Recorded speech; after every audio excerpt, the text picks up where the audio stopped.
Hello, আরেকটা daily ব্লগে তোমাদের ওয়েলকাম জানাচ্ছি। আজকে সারাদিন কি করলাম, কোথায় গেলাম সবকিছু থাকছে এই ব্লগে। তো আমি তানহা বুয়ে বলছি ফ্রম তানহাস ডায়েরি থেকে। আজকে দিনটা শুরু হয়েছে অনেক সকাল সকাল। তো সকালে ঘুম থেকে উঠে সর্বপ্রথম কাজ হলো আমার গাছে পানি দেওয়া। তো এখানে আমি সেই কাজটাই করে নিচ্ছি, গাছে পানি দিয়ে নিচ্ছি। দেন এই তো গাছে পানি দেওয়ার পরই আমি চলে আসছি আমার বেডটাকে গুছাতে, কারণ বেডটা গুছানো থাকলে পুরো ঘরটাই মনে হয় যেন গুছিয়ে রাখা হয়েছে। বেডটা গুছানোর পরেই আমি আমার ভ্যানিটিটাকে একটু অর্গানাইজ করে নিলাম, যেহেতু ভ্যানিটিটা একটু এলোমেলো হয়েছিল। লাস্ট নাইট আমি একটা ভিডিও শুট করেছিলাম আমার মেকআপ পেজের জন্য। তো এই তো ভ্যানিটিটা গুছানোর পরে আমি এখানে রেডি হয়ে বের হয়ে গেলাম আমার ভার্সিটির জন্য। আজকে ভার্সিটিতে কিছু কাজ ছিল, তো সব কাজগুলো করার জন্য ভার্সিটিতে যাওয়া। তো এই তো আমার ভার্সিটিতে চলে আসলাম, এই ছিল আমার ক্যাম্পাস এটা। তো ভার্সিটির কাজ শেষ করে এখন বের হয়ে গিয়েছি। তো বাইরে গিয়ে ফার্স্টে কিছু খাবো, অনেক ক্ষুধা লেগে গিয়েছিল, যেহেতু সকালের নাস্তা না করে আমি বের হয়েছি। আর আমার সকালে একটা মেডিসিন নিতে হয়, সো আমি নাস্তা করতে সময় পাই না। তো এই তো আমি এখানে একটা বন খেয়ে নিলাম, এটাকে বলে জাল বন, আমার ভার্সিটির সামনেই পাওয়া যায়, খুবই মজার। দেন এই ফুচকাটার আজকে ট্রাই করছি। এটা ফরচুন মার্কেটের সামনে একটা ফুচকা মামা বসে, তার ফুচকাটা অনেক মজা। ভার্সিটিতে গেলে এই ফুচকাটা আমার খাওয়া হয়, যেহেতু এটা আমার অনেক ভালো লাগে। তো এই তো ফুচকা টুচকা খেয়ে আবার বাসার দিকে রওনা দিলাম।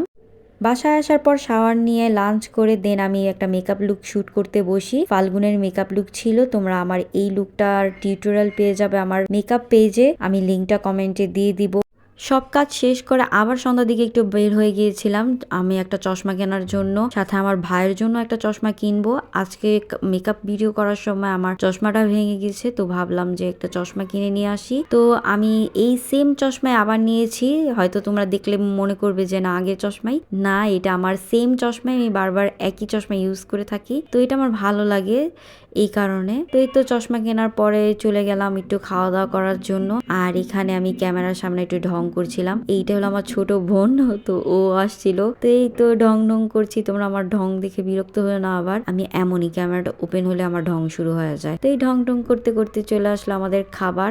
অনেকদিন ধরে কেএফসি চিকেন ফ্রাইটা খেতে ইচ্ছে করছিল, তো আমাদের এখানে যেহেতু কেএফসির ব্রাঞ্চ নাই, তো এখানে যা ছিল সেটাই খেয়ে নিলাম। দেন সাথে মোমোজও নিয়ে নিয়েছি। তো খাওয়া দাওয়া করে বাহির থেকে বাসায় এসে দেখি আম্মু এখানে বিরিয়ানি রান্না করছে, তো আমি একটু ভিডিও করে নিয়েছি। আজকে ডিনারে এইটাই ছিল তেহারি, এটা বিরিয়ানি না তেহারি ছিল।